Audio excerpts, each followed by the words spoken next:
বিশেষ করে হিন্দু সম্প্রদায়ের ভাই বোনদেরকে বলতে চাই, দেশের সকল নাগরিকদেরকে বলতে চাই, বাংলাদেশের মতো কমিউনাল হারমোনি বা সাম্প্রদায়িক সম্প্রীতি, এই রকমের সাম্প্রদায়িক সম্প্রীতি সবাই মিলেমিশে মহব্বতের সাথে ভালোবাসার সাথে বাস করে পৃথিবীর কোন দেশে আছে দেখান।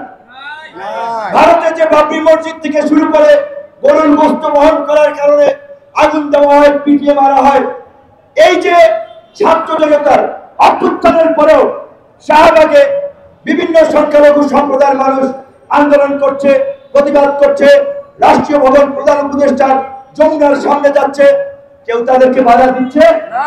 সুতরাং এইখানে সবার স্বাধীনতা আছে, এইখানে সবাই কথা বলতে পারে, এইখানে সবাই অধিকারের জন্য আন্দোলন করতে পারে, এইখানে সবাই নিরাপদ। কাজেই আপনারা ভারতীয় এজেন্ডা বাস্তবায়ন করার জন্য ভারতীয় দালালদের কথায় প্রভাবিত হয়ে দয়া করে এই মুহূর্তে এই সরকারকে বিব্রত করবেন না, দেশকে অস্থিতিশীল করবেন না।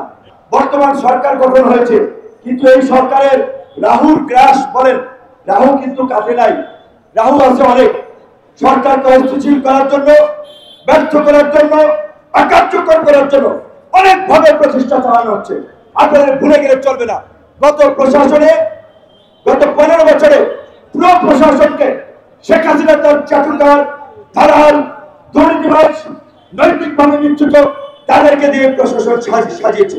দ্রুত সময়ের মধ্যে প্রয়োজনে আরো নতুন পুলিশ নিয়োগ দেওয়া।